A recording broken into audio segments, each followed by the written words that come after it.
DNA मित्रों, आज हम डीएनए में विश्लेषण की शुरुआत अमेरिका वर्सेस इजराइल से करेंगे। शायद आपने अपने मोहल्ले में या इलाके में किसी ऐसे शख्स को जरूर देखा होगा जो सबसे लड़ता फिरता है। वो सड़क पर निकलता होगा तो किसी को भी धक्का मार देता होगा। दोस्त दुश्मन सबके साथ उलझना लड़ना उसके डीएनए में शामिल होगा। आजकल अमेरिका के राष्ट्रपति ट्रंप की स्थिति बिल्कुल ऐसी ही है। वो अपने टशन में इतने चूर हैं कि दुश्मनों के साथ साथ दोस्त को भी धक्का मारने लगे। जो दोस्त अमेरिका के लिए जान छिड़कता है उससे भी टकराने का बहाना खोजते हैं। इस बार उन्होंने अपने मित्र देश इजराइल को टक्कर मारी। ये जो तस्वीर आप देख रहे हैं ट्रंप की इसी सोच की झांकी है। इसके बारे में हम आपको आगे विस्तार से बताएंगे, लेकिन पहले समझिए कि कैसे ट्रंप अब इजराइल से दुश्मनी मोल ले रहे हैं। और इस दुश्मनी की वजह है आयरन डोम मिसाइल और पाकिस्तान। ट्रंप कह रहे हैं आयरन डोम इजराइल की तकनीक नहीं है बल्कि अमेरिका की तकनीक है, जिसे अमेरिका ने इजराइल के लिए विकसित किया। ट्रंप आरोप लगा रहे हैं इजराइल के प्रधानमंत्री बेंजामिन नेतन्याहू इसे इजराइल की तकनीक की तरह पेश करते हैं। ट्रंप ने सीधे नेतन्याहू से कहा इसका क्रेडिट लेना बंद करें। मित्रों, आज से पहले आपने डीएनए में ही कई बार आयरन डोम का जिक्र सुना है। हमने आपको कई बार विस्तार से बताया है किस तरह रॉकेट और ड्रोन हमलों से आयरन डोम ने इजराइल की रक्षा की है। मित्रों, 2011 से लेकर 2026 तक इजराइल पर 10,000 से ज्यादा रॉकेट दागे गए। अगर ये आबादी पर गिरते तो नरसंहार तय था, लेकिन आयरन डोम जिसकी सफलता दर 85 से 90% है, उसने ज्यादातर रॉकेट हमले नाकाम कर दिए। आयरन डोम केवल रॉकेट नहीं गिराता बल्कि इजराइल में होने वाले पैनिक, पलायन और अराजकता को भी रोकता है। इसलिए इजराइल अपने इस डिफेंस सिस्टम पर बहुत गर्व करता है। लेकिन ट्रंप ने दावोस से 2 मिनट में इजराइल के इस गर्व को चकनाचूर कर दिया। आज आपको भी जानना चाहिए ट्रंप के दावों का सच क्या है और क्यों ट्रंप की बात इजराइल को अब बुरी लग रही है। आयरन डोम इजराइल की तकनीक है। इसे राफेल, IAI और एमप्रिस जैसी इजराइल कंपनियों ने डिजाइन और विकसित किया। 2006 के लेबनान युद्ध में हिजबुल्लाह ने इजराइल पर 4000 रॉकेट दागे, जिसके बाद इजराइल में ऐसे रॉकेट हमलों को रोकने वाले सिस्टम को बनाने की प्रेरणा मिली। 2007 में इसे बनाने का काम शुरू हुआ और 2008 से 2010 तक इसका परीक्षण किया गया। इसमें इजराइल एरोस्पेस इंडस्ट्री ने राडार और डिजाइन बनाने का काम किया। इजराइल की सॉफ्टवेयर कंपनी एमप्रिस ने युद्ध के दौरान इस्तेमाल होने वाला कंट्रोल सिस्टम तैयार किया और इजराइल की सरकारी रक्षा company Rafael advance defence system ने इसको असेंबल किया, यानी राफेल इसकी मुख्य ठेकेदार थी। अब आप सोच रहे होंगे इसमें अमेरिका की एंट्री कहां से हो गई। तो अमेरिका का आयरन डोम की तकनीक में कोई योगदान नहीं है, बल्कि आयरन डोम के इंटरसेप्टर रॉकेट्स की खरीद के लिए अमेरिका ने फंडिंग दी थी। इसके बाद जब 2011 में आयरन डोम इजराइल की सेना में शामिल हो गया तो अमेरिकी रक्षा कंपनी रैथियन, जो अब RTX कॉर्पोरेशन कहलाती है, उसे आयरन डोम की इंटरसेप्टर मिसाइल्स के उत्पादन में शामिल कर लिया गया। 2014 में अमेरिकी कंपनी रैथियन को आयरन डोम में इस्तेमाल होने वाली तामीर मिसाइल्स के निर्माण के लिए $149 मिलियन का अनुबंध किया गया, यानी उसके साथ समझौता किया गया। यानी अमेरिका ने सिर्फ मिसाइलों के लिए फंडिंग की है। पर दावोस में ट्रंप ने दुनिया को बता दिया आयरन डोम अमेरिका ने इजराइल की रक्षा के लिए बनाया है और नेतन्याहू इसका क्रेडिट ले रहे हैं। वैसे ट्रंप कभी युद्ध खत्म करवाने का क्रेडिट लेते हैं, कभी दुनिया में शांति का क्रेडिट लेते हैं। भारत और पाकिस्तान के संघर्ष के दौरान जितनी मिसाइलें नहीं चली होंगी, उससे ज्यादा बार ट्रंप इस युद्ध को खत्म करवाने का क्रेडिट ले चुके हैं। और भारत से इसलिए खफा हैं क्योंकि भारत पाकिस्तान की तरह उनको झूठा क्रेडिट नहीं देता। लेकिन आयरन डोम का क्रेडिट लेने वाले ट्रंप के बयान से इजराइल बहुत खुश नहीं होगा। वैसे इजराइल की अमेरिका से नाराजगी की एक और वजह है। ट्रंप के गाजा के लिए बनाए गए बोर्ड ऑफ पीस में पाकिस्तान ने शामिल होने के लिए हां कर दी। इजराइल को गाजा में पाकिस्तान की एंट्री भी पसंद नहीं आ रही। आज आपको इसकी वजह भी समझनी चाहिए। डीएनए मित्रों, अमेरिकी कूटनीतिज्ञ हेनरी किसिंजर ने कहा था अमेरिका का दुश्मन होना खतरनाक हो सकता है, लेकिन अमेरिका का दोस्त होना घातक साबित होता है। हर दुख सुख में अमेरिका के साथ रहने वाले इजराइल के लिए अमेरिका के राष्ट्रपति ट्रंप भी घातक साबित हो रहे हैं। मित्रों, इजराइल को नाराज करने वाली एक और तस्वीर आज दावोस से नजर आई। इस तस्वीर को भी आज आपको बहुत ही ध्यान से देखना चाहिए। इस वीडियो में आपको पाकिस्तान के प्रधानमंत्री शहबाज शरीफ अमेरिका के राष्ट्रपति डोनाल्ड ट्रंप के साथ बैठे दिखाई दे रहे हैं। यहां पर गाजा के लिए बनाए गए बोर्ड ऑफ पीस में शामिल हो रहे देश समझौते पर साइन कर रहे हैं। आज शहबाज शरीफ ने भी इस दस्तावेज पर साइन किया और इस तरह पाकिस्तान औपचारिक रूप से ट्रंप के बोर्ड ऑफ पीस में शामिल हो गया। लेकिन इससे इजराइल खुश नहीं होगा। लेकिन ट्रंप आज बोर्ड ऑफ पीस में पाकिस्तान को शामिल करवाते वक्त बहुत ही खुश दिखाई दिए। आज आपको भी जानना चाहिए ये खुशी इजराइल को रास क्यों नहीं आ रही है। पाकिस्तानी सेना की मौजूदगी इजराइल के लिए सीधा सुरक्षा का खतरा है, क्योंकि पाकिस्तान एक परमाणु शक्ति है। पाकिस्तान के आतंकी संगठनों लश्कर ए तैयबा और जैश ए मोहम्मद से गाजा के आतंकी संगठन हमास से वैचारिक और ऑपरेशनल रिश्ते माने जाते हैं। पाकिस्तानी फौज गाजा में आई तो हमास को आतंकी से राजनीतिक पक्ष बनने का मौका मिलेगा, क्योंकि अगर पाकिस्तान की फौज हमास के नियंत्रण वाले इलाके में जाती है तो दोनों मिलकर काम कर सकते हैं, और यही इजराइल किसी भी कीमत पर नहीं चाहता है। इसके अलावा गाजा में मुस्लिम देशों की फौज आने से क्षेत्रीय ताकतों का दखल बढ़ेगा और गाजा में इजराइल का सुरक्षा नियंत्रण कमजोर होगा। वहीं पाकिस्तान की छवि ऐसे फिलिस्तीन समर्थक देश की है जिसने आज तक इजराइल को मान्यता नहीं दी है, और इजराइल से नफरत करने वाला देश अब इजराइल के सिर पर मौजूद रहेगा। यही वजह है बेंजामिन नेतन्याहू चाहते हैं पाकिस्तान और तुर्की जैसे इजराइल विरोधी देशों को गाजा में एंट्री नहीं दी जाए। उन्होंने कहा भी था कि इन दोनों देशों को गाजा में पैर नहीं रखने देंगे, लेकिन ट्रंप इनसे हस्ताक्षर करा रहे हैं। इससे पहले डीएनए के 8 जनवरी के एडिशन में हमने आपको पाकिस्तान के रक्षा मंत्री ख्वाजा आसिफ का एक बयान सुनवाया था, जिसमें वो इजराइल के प्रधानमंत्री बेंजामिन नेतन्याहू को वेनेजुएला के राष्ट्रपति मादुरो की तरह किडनैप करने की योजना बना रहे थे। जिस देश का रक्षा मंत्री इजराइल के प्रधानमंत्री को अगवा करने की योजना नेशनल टीवी पर बैठ के बना रहा है, जो देश इजराइल को सबसे बड़ा दुश्मन मानता है, उस देश की सेना गाजा में जा रही है, इजराइल के बॉर्डर पर तैनात होने वाली है, और यह सब कुछ अमेरिका के राष्ट्रपति ट्रंप की वजह से हो रहा है। डीएनए मित्रों, जैसा कि हमने विश्लेषण की शुरुआत में ही आपको बताया, दुनिया में ऐसा कोई देश नहीं जिसे ट्रंप टक्कर ना मार रहे हो, जिससे लड़ने की कोशिश ना कर रहे हो। ट्रंप ने वेनेजुएला के राष्ट्रपति मादुरो को अपहरण करवा लिया, कनाडा पर कब्जे का खुलेआम ऐलान कर दिया, कनाडा के प्रधानमंत्री मार्क कार्नी को धमका दिया। ब्रिटेन अमेरिका का बड़ा सहयोगी है, लेकिन ग्रीनलैंड के मुद्दे पर ट्रंप ब्रिटेन को भी धमकाने से नहीं चूके। फ्रांस के राष्ट्रपति मैक्रो के चश्मे पर मजाक उड़ाया, उनको भी 200% टैरिफ लगाने की धमकी दे दी। डेनमार्क की प्रधानमंत्री मेटे फ्रेडरिक्सन से कहा ग्रीनलैंड छीन लेंगे, और जरूर छीन लेंगे। ट्रंप ईरान पर हमले की लगातार धमकी दे रहे हैं, और अब तो ईरान की तरफ सेना भी भेज रहे हैं, यानी खलीफा को भी टक्कर मार रहे हैं। लेकिन जो कुछ उन्होंने नेतन्याहू के साथ किया वो सबसे ज्यादा हैरान करने वाला है, क्योंकि ट्रंप नेतन्याहू को भी टक्कर मारेंगे, इसकी उम्मीद दुनिया में किसी को नहीं थी। ट्रंप ने पुतिन और जिनपिंग को भी धमकाया है, लेकिन वहां से उनको बराबर की टक्कर मिल रही है। इस सब के बीच दुनिया में पाकिस्तान ही एक ऐसा मुल्क है जो ट्रंप के सामने दंडवत बैठा है, जो ट्रंप कह रहे हैं चुपचाप मान ले रहा है। डीएनए मित्रों, अमेरिका के राष्ट्रपति डोनाल्ड ट्रंप ने बोर्ड ऑफ पीस में शामिल होने के लिए दुनिया के 60 देशों को आमंत्रित किया। आज जब दावोस में अमेरिका के राष्ट्रपति ट्रंप ने बोर्ड ऑफ पीस को लॉन्च किया तो लगभग 20 देश इसमें साइन करने के लिए मौजूद थे। भारत, रूस समेत ज्यादातर यूरोपीय देश इस समारोह में शामिल नहीं हुए, लेकिन 8 मुस्लिम देशों ने बोर्ड ऑफ पीस में शामिल होने के लिए हामी भर दी। पाकिस्तान के प्रधानमंत्री शहबाज शरीफ समेत सऊदी अरब, कतर, यूएई, अजरबैजान, इंडोनेशिया और बहरीन के नेता इस समारोह में मौजूद रहे। लेकिन गाजा में अमेरिका के पीस प्लान में शामिल होने को अब मुस्लिम देशों के सरेंडर के तौर पर देखा जा रहा है। आज आपको इसकी वजह भी समझनी चाहिए। इन 8 मुस्लिम देशों ने फिलिस्तीनी नेतृत्व या जनता से सलाह लिए बना योजना पर सहमति दे दी, यानी जिनके भविष्य का सवाल है वही बाहर रख दिए गए। गाजा पर नियंत्रण लेने वाले बोर्ड के सदस्य वो विशेषज्ञ हैं जिनको अमेरिका ने चुना है, यानी फिलिस्तीनियों के पास खुद के लिए बोलने की शक्ति ही नहीं है। गाजा बोर्ड ऑफ पीस योजना में इस बात का जिक्र नहीं है कि फिलिस्तीन राज्य बनेगा या फिर नहीं, इसकी राजधानी कहां पर होगी, शरणार्थियों को यहां पर लौटने का अधिकार होगा या फिर नहीं।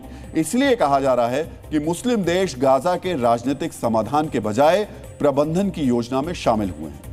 इस योजना में हमास से हथियार छीनने की तैयारी है।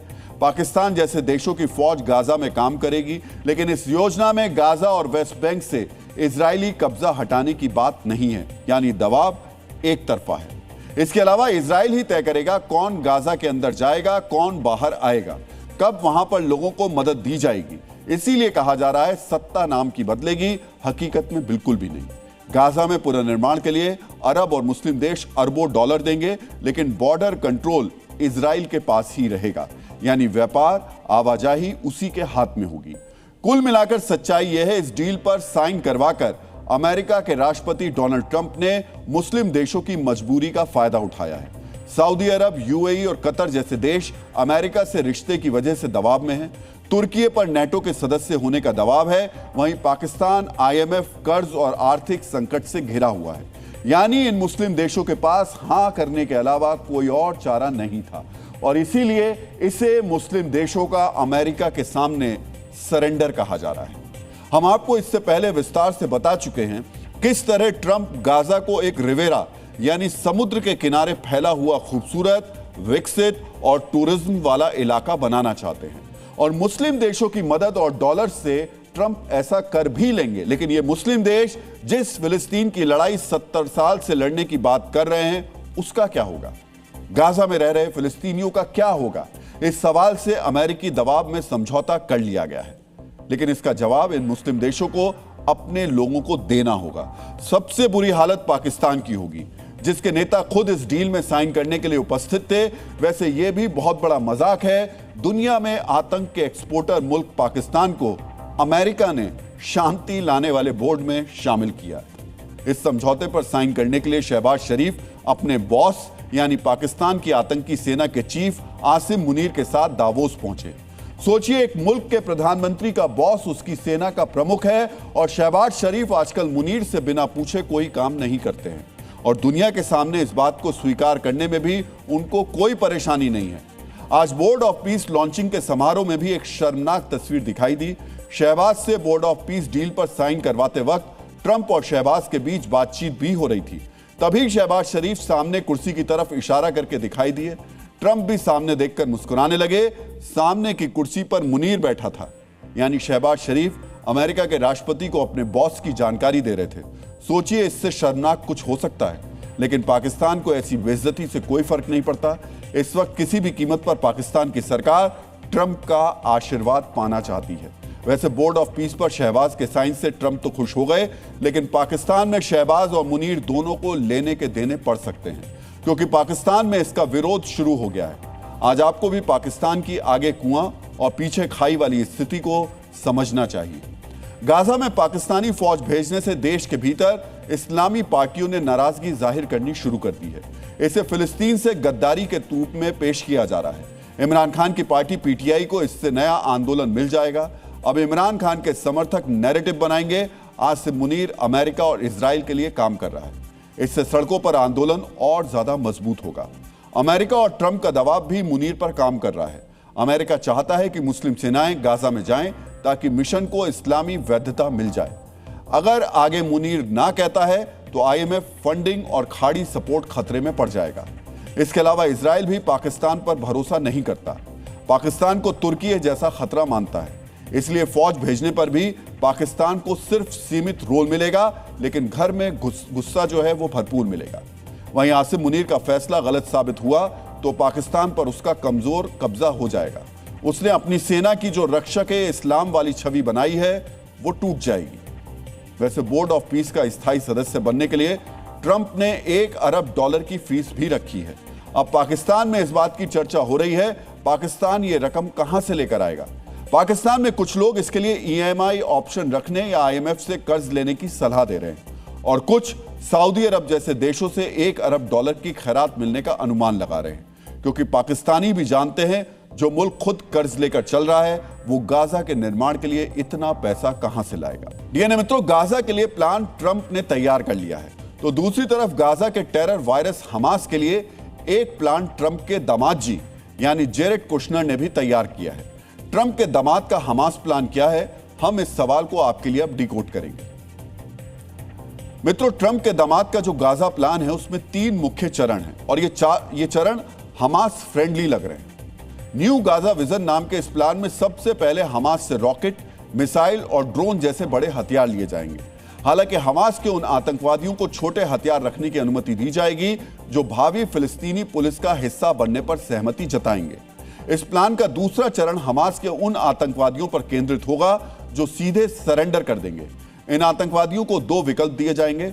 पहला विकल्प यह कि आतंकवादियों को गाजा छोड़ने के लिए सुरक्षित रास्ता दिया जाएगा और जो गाजा में रहना चाहेंगे उन्हें दोबारा आतंकी गतिविधियों में ना शामिल होने के बॉन्ड पर दस्तखत करने होंगे। तीसरे चरण में हमास के सरेंडर कर चुके आतंकवादियों को रोजगार के अवसर दिए जाएंगे। गाजा में बनाए जाने वाले फ्री ट्रेड जोन्स यानी मुक्त व्यापार वाले बाजारों में इन्हें जगह दी जाएगी। मित्रों, अगर आसान भाषा में इस प्लान को समझा जाए तो यह हमास के लिए सजा कम और सुविधा ज्यादा नजर आती है। हमास के आतंकवादियों के पास छोटे हथियार मौजूद रहेंगे। हमास के आतंकवादियों को रोजगार तक मिलेगा। गाजा का इतिहास बताता है कि हमास ने कभी किसी सीजफायर या समझौते का सम्मान नहीं किया है। हमास की इसी फरेबी फितरत को लेकर जब ट्रंप के दामाद जी से सवाल पूछा गया तो उनकी जुबान से भी यही निकला, हमारे पास कोई प्लान बी नहीं है। मित्रों, जब गाजा का युद्ध शुरू हुआ था तो अमेरिकी थिंक टैंक हडसन इंस्टीट्यूट ने एक रिपोर्ट छापी थी जिसका सार था धोखा ही हमास का सबसे बड़ा हथियार है। यहां आपको जानना चाहिए, ट्रंप ने पिछले साल सितंबर के महीने में गाजा के सीज फायर का प्लान पेश करना शुरू किया था। तब से लेकर अब तक हमास ने 8 बार ऐसे हमले किए हैं जिनकी वजह से युद्ध विराम पर संकट के बादल मंडरा चुके हैं। इसी वजह से कहा जा रहा है ट्रंप के दामाद जी के लिए भी हमास को पिंजरे में बंद करना आसान नहीं होगा। मित्रों, इस समय दुनिया के बड़े बड़े कूटनीतिज्ञ ट्रंप को लेकर अगर किसी को सुझाव दे रहे हैं तो यही कह रहे हैं कि आप किसी पर भी भरोसा कर सकते हैं लेकिन ट्रंप पर नहीं कर सकते हैं। ईरान के सर्वोच्च नेता खामनेई ने भी अमेरिकी राष्ट्रपति पर भरोसा कर लिया था। उन्हें भी लगा था कि अब उनके ऊपर से अमेरिकी हमले का खतरा टल गया है, लेकिन ट्रंप ने अचानक फिर से यू टर्न ले लिया है। उनकी तैयारी ऐसी लग रही है जैसे ईरान में खलीफा के खिलाफ अमेरिका 48 घंटे में युद्ध छेड़ देगा। यह दावा हम किस आधार पर कर रहे हैं, इसे जानने से पहले आपको अब से 24 घंटे पहले स्विट्जरलैंड के दावोस में ईरान को लेकर ट्रंप का बयान बेहद गौर से देखना और समझना चाहिए। एक मीडिया इंटरव्यू में ट्रंप ने कहा, हमें उम्मीद है कि अब ईरान के खिलाफ कोई सैन्य कार्रवाई करने की जरूरत नहीं पड़ेगी। हमने जो कहा था ईरान ने उसका पालन किया। ईरान ने 800 प्रदर्शनकारियों की फांसी को टाल दिया तो हमला करने की कोई जरूरत नजर नहीं आती। मित्रों, ट्रंप का बयान आपने सुन लिया। अब हम आपको ट्रंप की कथनी और करनी के बीच का फर्क बताने जा रहे हैं। यह जानकारी आपको बताएगी किस तरह ईरान के मुद्दे पर ट्रंप दुनिया को गोल गोल घुमा रहे हैं। 14 जनवरी को ट्रंप ने कहा था ईरान में प्रदर्शनकारियों की हत्याएं रुक गई हैं तो हमला टाल दिया जाता। 21 जनवरी को ट्रंप ने दावोस में दोहराया कि अमेरिका को अब ईरान पर हमला करने की जरूरत नजर नहीं आती। लेकिन 24 घंटे के अंदर यानी 22 जनवरी को ईरान को लेकर अमेरिकी सेना की हलचल बढ़ जाती है और अमेरिका मिडिल ईस्ट में सैन्य तैनाती में इजाफा करने लगता है। इस वक्त अपनी टीवी स्क्रीन पर अमेरिका की एलीट डेल्टा फोर्स की तस्वीरें आप देख रहे हैं। खबरों के मुताबिक ट्रंप के आदेश पर डेल्टा फोर्स के 20,000 जवान यूएई, जॉर्डन और कतर भेजे जा रहे हैं। ये सभी ईरान के पड़ोसी देश हैं। इसी वजह से आशंका जताई जा रही है कि खामनेई के लिए भी ट्रंप ने वेनेजुएला जैसा प्लान तैयार कर लिया है। यानी जिस तरह वेनेजुएला से मादुरो को किडनैप किया गया था, ठीक उसी तर्ज पर ट्रंप डेल्टा फोर्स के जरिए खामनेई या उनके वरिष्ठ सलाहकारों को किडनैप कर सकते हैं। इस आशंका से ईरान में किस तरीके की खलबली मची है यह भी हम आपको विस्तार से बताएंगे, लेकिन उससे पहले आपको यह जानना चाहिए कि अमेरिकी राष्ट्रपति हमले से इनकार करने के बाद भी हमला या सैन्य कार्रवाई क्यों करते हैं। अमेरिका के राजनीतिक हलकों में इस नीति को डिफेंस थ्रू डिनाइल कहा जाता है। इसका मतलब है पहले हमले की संभावनाओं से इनकार करते रहो और जब दुश्मन तैयार ना हो तब उस पर अचानक हमला कर दो। 70 के दशक में रिचर्ड निक्सन ने कंबोडिया और लाओस का शांतिपूर्ण समाधान करने की बात कही और कई बार कही, लेकिन दोनों देशों में बमबारी का ऑर्डर दे दिया। 1999 में बिल क्लिंटन ने तत्कालीन यूगोस्लाविया में अमेरिकी फौज भेजने से इनकार किया, लेकिन जब नाटो ने बमबारी की तो उसमें अमेरिकी फाइटर जेट्स भी शामिल थे। इसी तरह 2011 में बराक ओबामा ने कहा था कि लीबिया में अमेरिका की कार्रवाई बहुत सीमित स्तर पर होगी, लेकिन ओबामा के ऑर्डर पर ही लीबिया में बड़ा सैन्य अभियान चलाया गया जिसने गद्दाफी का तख्ता पलट कर दिया। मित्रों, इतिहास के ये पन्ने बताते हैं कि ट्रंप भी अमेरिका की पुरानी राजनीतिक परंपरा को ही निभा रहे हैं, यानी पहले हमले से इनकार करो और फिर बारूदी हमला कर दो। ट्रंप के बयानों और अमेरिका इतिहास के आकलन को देखकर ईरान भी सक्रिय हो चुका है और अगले 48 घंटों के लिए ईरान की सरकार से लेकर सैन्य सिस्टम सब अलर्ट पर हैं। अमेरिकी कार्रवाई की आशंका के बीच ईरान में क्या चल रहा है, यह भी आपको बेहद गौर से देखना और समझना चाहिए। ईरान की सेना को फिंगर ऑन ट्रिगर मोड में जाने के लिए कह दिया गया है, यानी सेना को किसी भी वक्त टकराव के लिए तैयार रहने के ऑर्डर दे दिए गए हैं। सेना के वरिष्ठ अफसरों की छुट्टियां रद्द कर दी गई हैं और उन्हें 48 घंटों के अंदर अपनी यूनिट से जुड़ने के लिए कहा गया है। 14 जनवरी से ही ईरान की एयरफोर्स भी हाई अलर्ट पर है। ईरान की सेना ने बड़ी तादाद में अटैक ड्रोन्स बनाने का एक ऑर्डर भी दे दिया है। मित्रों, अमेरिकी हमले की आशंका के बीच खामनेई की सरकार ने एक सैन्य कदम भी उठाया है। ईरान ने इराक और सीरिया के बॉर्डर पर स्थित कुर्द लड़ाकों पर मिसाइल अटैक किया। इन कुर्द लड़ाकों को लंबे वक्त से अमेरिका का समर्थन हासिल है और माना जा रहा है इस हमले के जरिए ईरान ने संदेश दिया, संदेश ये कि अमेरिका ने हमला किया तो मिडिल ईस्ट में मौजूद उसके सहयोगियों को बड़ी कीमत चुकानी पड़ेगी। डीएनए मित्रों, ईरान को लेकर अगले 48 घंटों के अलर्ट की वजह सिर्फ ट्रंप की कार्रवाई ही नहीं है, बल्कि इस अलर्ट के पीछे एक और बड़ी वजह है। यह है ईरान का पारंपरिक प्रतिद्वंदी इजराइल, जो पिछले 2 साल में 2 बार ईरान से टकरा चुका है। इसी इजराइल ने एक बार फिर ईरान विरोधी कार्रवाई को अंजाम देना शुरू कर दिया है। खलीफा जानते हैं कि ट्रंप ज्यादातर मौके पर जुबानी बम फोड़ते हैं, लेकिन इजराइल सचमुच के बम गिरा देता है। ईरान को उकसाने के लिए इजराइल इस समय क्या काम कर रहा है, यह भी आपको देखना चाहिए। इजरायली वायुसेना ने दक्षिणी लेबनान में ईरान समर्थित हिजबुल्लाह पर हमले तेज कर दिए हैं। 5 जनवरी से 20 जनवरी तक इजरायली फौज सिर्फ बारूदी सुरंगों और सुरंगों को तबाह कर रही थी, लेकिन उसके बाद इजराइल ने दोबारा हिजबुल्लाह की लीडरशिप यानी उसके आतंकी कमांडरों को मारना शुरू कर दिया। 21 और 22 जनवरी के दरमियान किए गए हमलों में IRGC और हिजबुल्लाह के बीच की कड़ी अली सालामेह को इजराइल ने मार गिराया और ये एक बहुत बड़ी खबर है। डीएनए मित्रों, इजरायली हमले के बाद भले ही यह दावा किया जा रहा हो कि इजराइल का निशाना हिजबुल्लाह का वरिष्ठ कमांडर था, लेकिन अगर आप ईरान और इजराइल का हालिया इतिहास देखेंगे तो आपको समझ में आ जाएगा ये इजराइल की सोची समझी रणनीति है। इस रणनीति का मकसद है ईरान को उकसाना और उसे युद्ध के मैदान में खींच लाना। अब हम आपको इसी इजरायली रणनीति से जुड़ी जानकारी देने जा रहे हैं। इजरायली सेना की इस रणनीति को माबाम कहा जाता है। इस रणनीति के तहत इजरायली फौज सीमित दायरे में लगातार छोटे हमले करती है ताकि दुश्मन पलटवार करने के लिए मजबूर हो जाए। अप्रैल 2024 में इजराइल ने हिजबुल्लाह के ठिकानों पर बमबारी की थी, जिसके बाद ईरान ने इजराइल पर 300 से ज्यादा मिसाइल और ड्रोन दागे थे। साल 2025 में मई और जून के महीने में इजराइल ने हिजबुल्लाह आतंकवादियों के ठिकानों पर मिसाइल दागी थी। इस स्ट्राइक में 23 महिलाएं और बच्चे भी मारे गए थे। इजराइल को सैन्य कार्रवाई का जवाब देने के लिए ईरान मैदान में उतरा और 12 दिन तक इजराइल और ईरान का युद्ध चलता रहा। मित्रों, एक बार फिर इजराइल ने हमला किया है। एक बार फिर टारगेट ईरान समर्थित हिजबुल्लाह है। इन तारों को जोड़कर देखा जाए तो लगता है इस बार इजराइल ही ईरान को जंग के मैदान में उतरने पर मजबूर करेगा और इस मौके का फायदा उठाकर ईरान पर अमेरिका हमला कर देगा। पिछली बार अमेरिकी फाइटर जेट्स ने ईरान पर सीधा अटैक किया था, लेकिन इस बार ट्रंप सीधे हमला करने के बजाय इजराइल की मदद करने के बहाने से खामनेई को निशाना बनाएंगे। खलीफा खामनेई को पूरी उम्मीद है कि अगर ट्रंप ने ईरान पर हमला किया तो इस बार पुतिन उन्हें बचाने जरूर आएंगे, लेकिन हमारा अगला विश्लेषण देखकर आप समझ जाएंगे कि खलीफा अगर ऐसा सोच रहे हैं तो वो बहुत ही गलत सोच रहे हैं। ऐसा क्यों? इसे समझने के लिए आपको पुतिन और ट्रंप की संभावित सीक्रेट डील का विश्लेषण देखना चाहिए। मित्रों, अपने हितों को साधने के लिए कब कौन किसके पाले में चला जाए ये कोई नहीं जानता।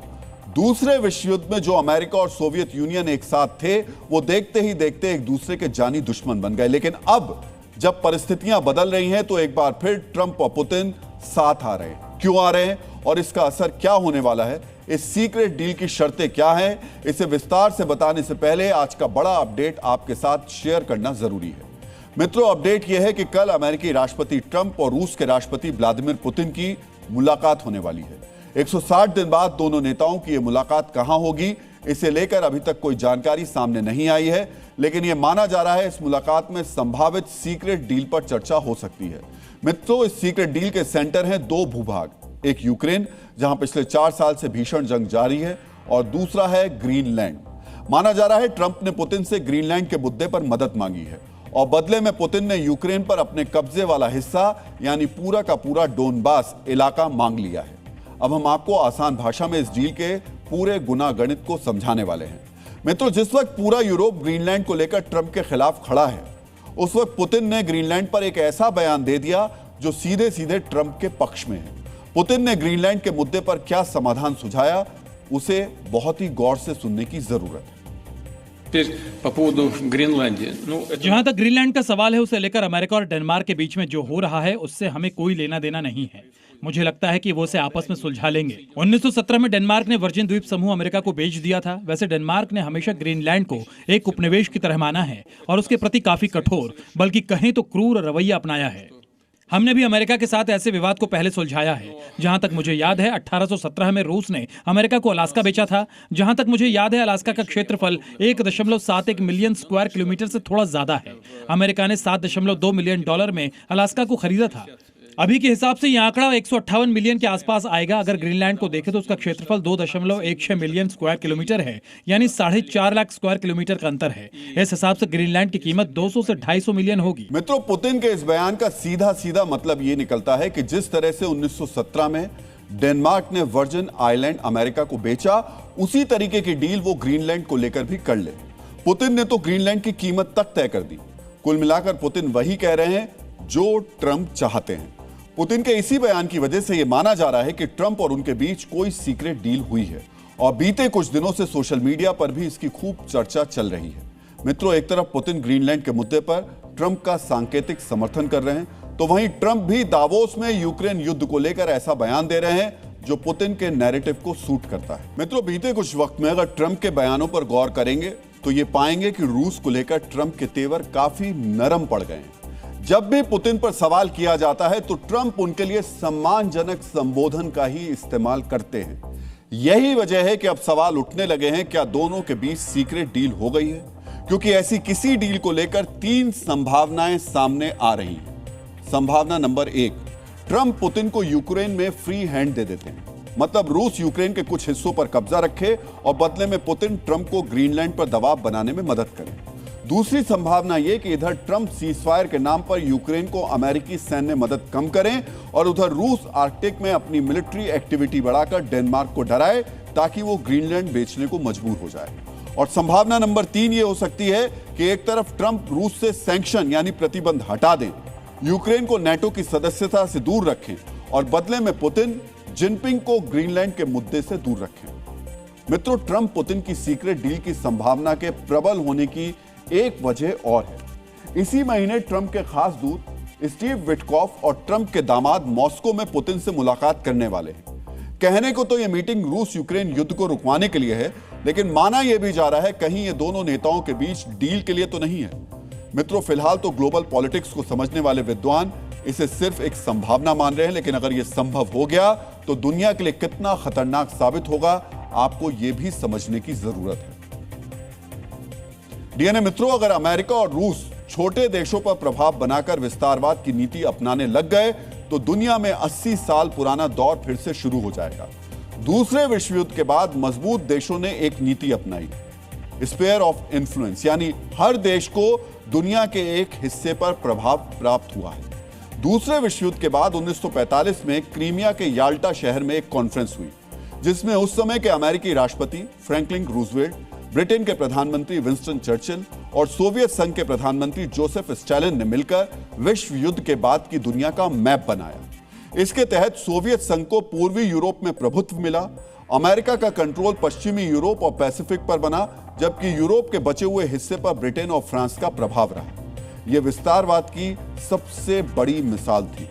मित्रों, ट्रंप और पुतिन की जिस संभावित सीक्रेट डील की चर्चा इस वक्त पूरी दुनिया में हो रही है, उससे एक बार फिर विस्तारवाद का वही दौर लौट सकता है। और अगर आज की तारीख में ऐसा हुआ तो बड़े देशों ने अपने छोटे पड़ोसी देशों पर कब्जा करना शुरू कर दिया, तो दुनिया का नया मैप कैसा होगा, उसे अब आपको देखना चाहिए। अगर ऐसा हुआ तो सबसे पहले चीन ताइवान पर हमला करके उस पर कब्जा कर लेगा। अमेरिका ग्रीनलैंड के बाद मैक्सिको और क्यूबा का रुख करेगा। इजराइल वेस्ट बैंक को अपना हिस्सा बना लेगा। तुर्की साइप्रस पर कब्जा कर लेगा। मित्रों, ट्रंप गाजा पीस प्लान की तैयारी कर रहे हैं, पुतिन इस शांति वाले प्रस्ताव का समर्थन कर रहे हैं, लेकिन दोनों के बीच जो संभावित डील की बातें हो रही हैं वो दुनिया को अशांति की तरफ धकेल सकती हैं। मित्रों, अब हम शंकराचार्य पर छिड़े नए धर्मयुद्ध का विश्लेषण करेंगे। इस धर्मयुद्ध में संत समाज दो खेमों में बंट गया है। एक खेमा स्वामी अभिमुक्तेश्वरानंद सरस्वती की तरफ है और दूसरा खेमा उत्तर प्रदेश के सीएम योगी आदित्यनाथ के साथ है। यह धर्मयुद्ध कैसे बढ़ता ही जा रहा है, कैसे यह लड़ाई औरंगजेब बनाम कालनेमी पर आ गई है, अब इसे समझिए। प्रयागराज में स्वामी अभिमुक्तेश्वरानंद और माघ मेला प्रशासन के बीच टकराव का अगला चैप्टर खुल गया है। 48 घंटे में माघ मेला प्रशासन ने स्वामी अभिमुक्तेश्वरानंद को एक और नोटिस भेजा। इस नोटिस पर 18 जनवरी की तारीख दर्ज है। नोटिस में माघ मेला प्रशासन ने मौनी अमावस्या के दिन बैरियर तोड़ने और जबरन भीड़ में बग्गी घुसाने के सवाल किए। मेला प्रशासन ने स्वामी अभिमुक्तेश्वरानंद से पूछा है कि क्यों ना आपको हमेशा के लिए माघ मेले से बैन कर दिया जाए, यानी आप पर प्रतिबंध लगा दिया जाए। संतोषजनक जवाब नहीं मिलने पर स्वामी अभिमुक्तेश्वरानंद की संस्था को दी गई जमीन और सुविधाएं वापस लेने की बात भी कही गई है। 24 घंटे में स्वामी अभिमुक्तेश्वरानंद से जवाब मांगा गया है। नोटिस के जवाब देने के लिए उन्हें 24 घंटे का वक्त भी नहीं लिया। जवाब में उन्होंने क्या कहा? जिसे बग्गी कहा जा रहा है वो पालकी है। परंपरागत तरीके से पालकी से ही स्नान के लिए गए थे। पालकी में व्यास पीठ होता है और स्टील के पहिए लगे होते हैं। स्वामी अभिमुक्तेश्वरानंद ने प्रशासन पर शाब्दिक छल का आरोप लगाया, सनातन के अपमान का आरोप लगाया कि प्रशासन नोटिस खेल रहा है। उन्होंने प्रशासन की तुलना औरंगजेब राज से कर दी। हमने तो बता दिया था उनको, उसके बाद भी क्यों उन्होंने हमको नहीं आगे बढ़ने दिया? केवल इसलिए कि हम उनका आदेश पालन करें। या शंकराचार्य को आदेश देने का अधिकार मेला प्राधिकरण को है? यही योगी जिसको आप लोग साधु संत कहते हो, हम तो हुमायूं का बेटा अकबर कहते हैं, हम तो औरंगजेब कहते हैं। मुख्यमंत्री की गद्दी को महत्वपूर्ण समझने वाला पौराणिक मूर्तियों के सामने क्या हिंदू हो सकता है? वो सत्ता लुलूप है। 48 घंटे और 2 नोटिस। पहले स्वामी अभिमुक्तेश्वरानंद की शंकराचार्य वाली पदवी पर सवाल, फिर माघ मेले से बैन करने की चेतावनी। ये सब कुछ सनातन आस्था के केंद्र प्रयागराज में हो रहा है। ये उस उत्तर प्रदेश में हो रहा है जहां भगवा वस्त्र पहनने वाले योगी आदित्यनाथ मुख्यमंत्री हैं। ये उन योगी आदित्यनाथ के शासन में हो रहा है जिनके लिए सनातन की प्रतिष्ठा सर्वप्रथम है, जिन्हें सनातन का धर्म ध्वज अपने प्राण से प्रिय है।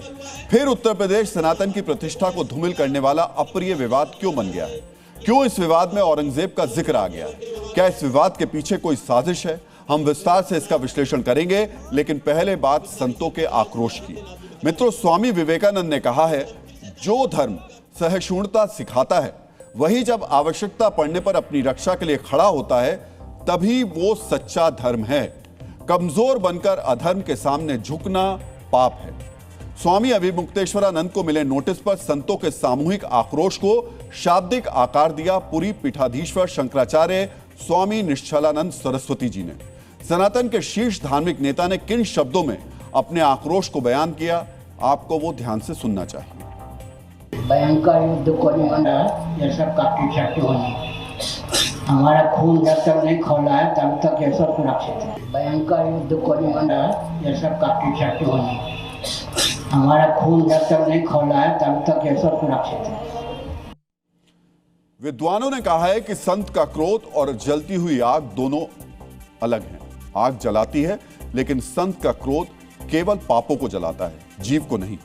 अब संतों के इस क्रोध के वेग को समझिए। जो धर्माचार्य मितभाषी और मृदुभाषी होते हैं, जो जन कल्याण के लिए अपना सर्वस्व त्याग करने के लिए तत्पर होते हैं, वो संत भयंकर युद्ध और धैर्य चूकने जैसे शब्दों का प्रयोग कर रहे हैं। सिर्फ इतना ही नहीं, 19 साल बाद सनातन की सामूहिक शक्ति के उद्घोष की तैयारी भी कर रहे हैं। 10 और 11 मार्च को दिल्ली में बड़ा आयोजन किया जाएगा। गोरक्षा के लिए होने वाले इस आयोजन में चारों शंकराचार्य एक मंच पर दिखेंगे। चारों शंकराचार्य एक मंच पर आने का मतलब होगा स्वामी अभिमुक्तेश्वरानंद की शंकराचार्य पदवी पर अन्य शंकराचार्यों की सहमति। इससे पहले 19 मई 2007 को बेंगलुरु में राम सेतु को लेकर हुए कार्यक्रम में सनातन परंपरा के सभी 4 पीठ के शंकराचार्य एक मंच पर थे। पहली बार 1979 में श्रृंगारी में एक कार्यक्रम में चारों शंकराचार्य एक मंच पर आए थे।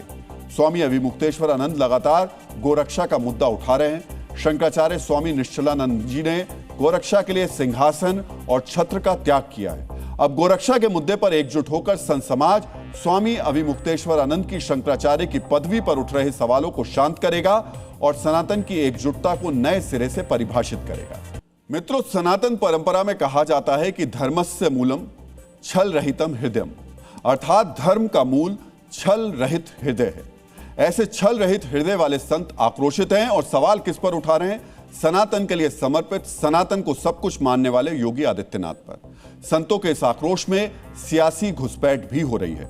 सनातन से जुड़े इस विवाद पर लखनऊ में पोस्टर लग गए हैं। जो सनातन पर सवाल उठाते हैं वो राजनीतिक फायदा देखकर सनातन की रक्षा के लिए अग्रिम पंक्ति में खड़ा होने का दिखावा करने लगे हैं। जानते हैं ऐसा क्यों है? ऐसा इसलिए है क्योंकि सवाल योगी आदित्यनाथ पर उठ रहे हैं। इसीलिए प्रयागराज में जो कुछ हो रहा है उसके पीछे साजिश की आशंका जताई जा रही है। यह आशंका भी संत ही जता रहे हैं। संत किसे साजिश का जिम्मेदार ठहरा रहे हैं हम आपको बताएंगे, लेकिन पहले सुनिए प्रयागराज से 725 किलोमीटर दूर हरियाणा के सोनीपत में योगी आदित्यनाथ ने आज क्या कहा। ऐसे तमाम कालनेमी होंगे जो धर्म की आड़ में सनातन धर्म को कमजोर करने की साजिश रच रहे होंगे। हमें उनसे सावधान होना होगा, उनसे सतर्क रहना होगा। अगर हम सतर्क हैं तो कोई आने वाले समय में हमारी जो यात्रा चल रही है, आज भारत एक नई आभा के साथ आगे बढ़ रहा है। देख रहे हैं ना, दुनिया में जब हलचल है, अराजकता है, अव्यवस्था है, लोग लड़ रहे हैं आपस में, तब भारत एक शानदार यात्रा के साथ आगे बढ़ रहा है। डीएनए मित्रों, योगी आदित्यनाथ ने किसी का नाम नहीं लिया, किसी घटना की चर्चा नहीं की, लेकिन उन्होंने जो कहा उसे स्वामी अभिमुक्तेश्वरानंद से जोड़ा जा रहा है। योगी आदित्यनाथ ने कालनेमी की चर्चा की। कालनेमी कौन था, इस पर एक छोटी सी जानकारी आपसे शेयर कर लेते हैं। हिंदू पौराणिक कथाओं के अनुसार कालनेमी रावण के मामा मारीच का पुत्र था। रावण ने लक्ष्मण के मूर्छित होने पर हनुमान जी को संजीवनी बूटी लाने से रोकने के लिए कालनेमी को भेजा था। कालनेमी माया का मास्टर था, वो छल कपट रूप बदलने में निपुण था। हनुमान जी ने कालनेमी का वध किया था। अब सीएम योगी ने जो कहा उसका अर्थ समझते हैं क्यों माना जा रहा है कि योगी आदित्यनाथ ने यह टिप्पणी स्वामी अभिमुक्तेश्वरानंद पर ही की है। मित्रों, इसे ध्यान से सुनिए और समझिए। सीएम योगी ने कहा कि किसी को परंपरा बाधित करने का हक नहीं है। स्वामी अभिमुक्तेश्वरानंद पर मौनी अमावस्या स्नान को बाधित करने का आरोप है। योगी आदित्यनाथ ने कहा कि धर्म की आड़ में सनातन को कमजोर करने की साजिश हो रही है। कालनेमी से सावधान रहें। स्वामी अभिमुक्तेश्वरानंद की शंकराचार्य की पदवी पर सवाल है, वो सनातन और गोरक्षा को मुद्दा बना रहे हैं। सीएम ने कहा कि सन्यासी के लिए धर्म राष्ट्र से बढ़कर कुछ नहीं होता है। स्वामी अभिमुक्तेश्वरानंद अपने सम्मान की बात कर रहे हैं, इसलिए माना जा रहा है कि योगी स्वामी अभिमुक्तेश्वरानंद के लिए कह रहे थे जो बात उनके मुंह से निकली थी। सीएम योगी ने स्वामी अभिमुक्तेश्वरानंद का नाम नहीं लिया, किसी घटना की चर्चा नहीं की, लेकिन यह भी कहा कि बुरा कर्म करेंगे तो कोई ताकत आपको बचा नहीं सकती। संदेश साफ है, जो कानून तोड़ेगा उसे कानूनी तौर पर दंड भी मिलेगा।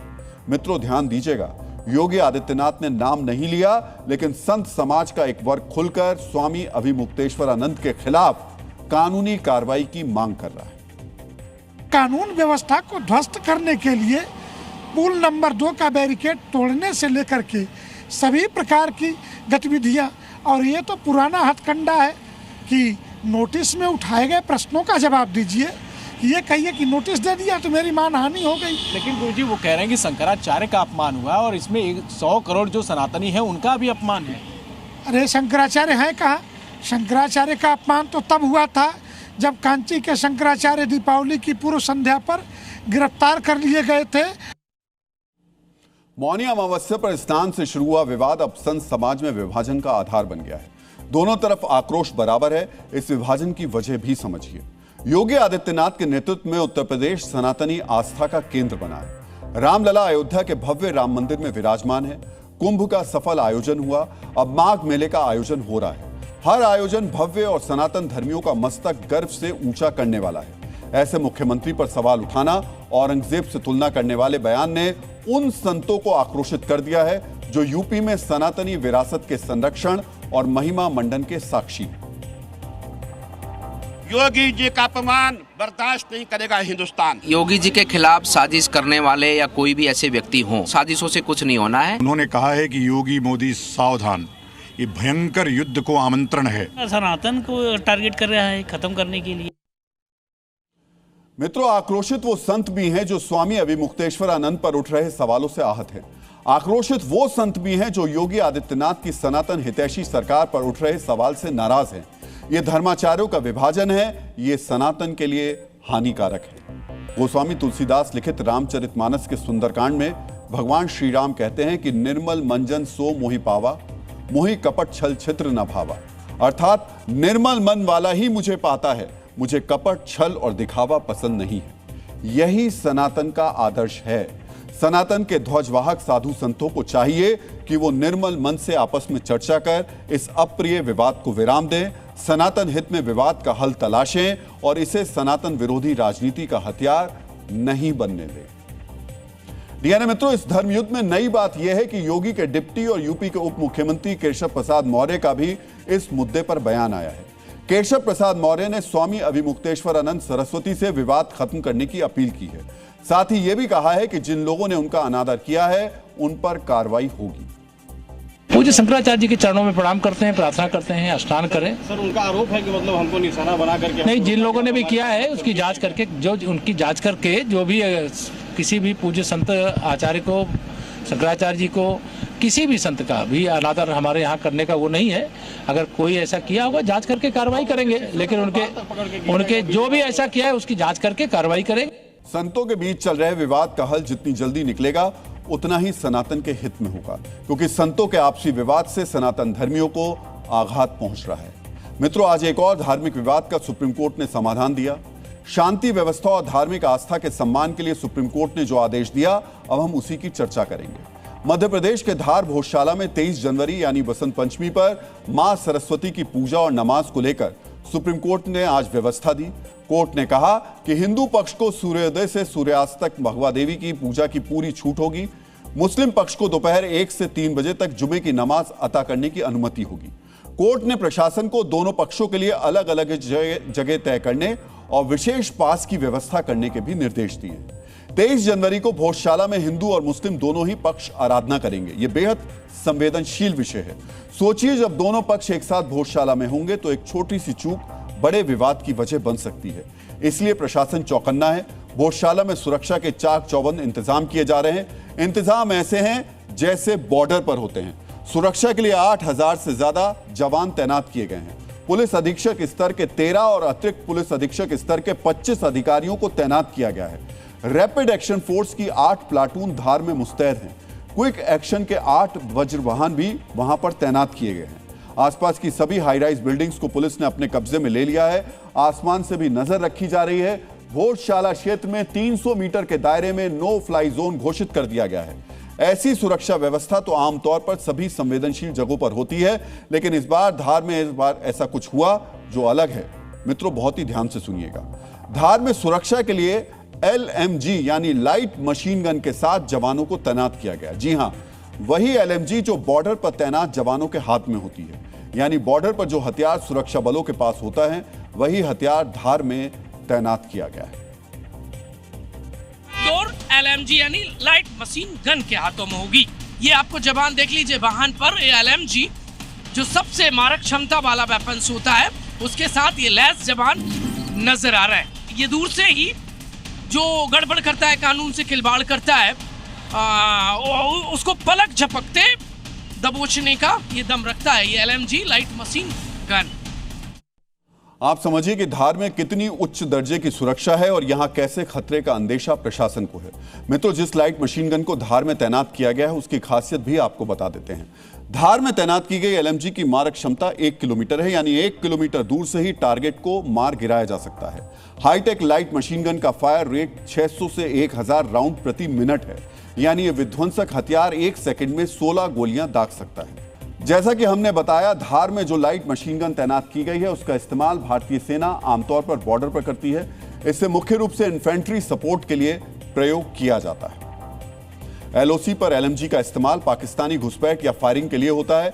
आतंकवादियों के खिलाफ कार्रवाई यानी काउंटर इंसर्जेंसी ऑपरेशंस में भी इसका इस्तेमाल किया जाता है।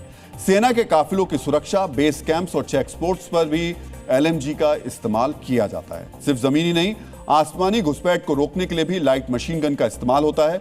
मित्रों, हाल के दिनों में जम्मू कश्मीर में घुसपैठ करने वाले पाकिस्तानी ड्रोन्स को भी LMG से ही निशाना बनाया गया। ऑपरेशन सिंदूर के दौरान भी सेना ने पाकिस्तानी ड्रोन्स को ध्वस्त करने में LMG का प्रयोग किया था। और DNA में अब आज का संदेश, अपनी उम्मीदों की टोकरी खाली कर दीजिए, परेशानियां नाराज होकर चली जाएंगी। DNA में अब आपको जय हिंद कहने का समय आ गया है। जय हिंद। DNA में कल आपसे फिर मुलाकात होगी। तब तक के लिए अपना ख्याल रखिए, सुरक्षित रहिए, मुस्कुराते रहिए। धन्यवाद।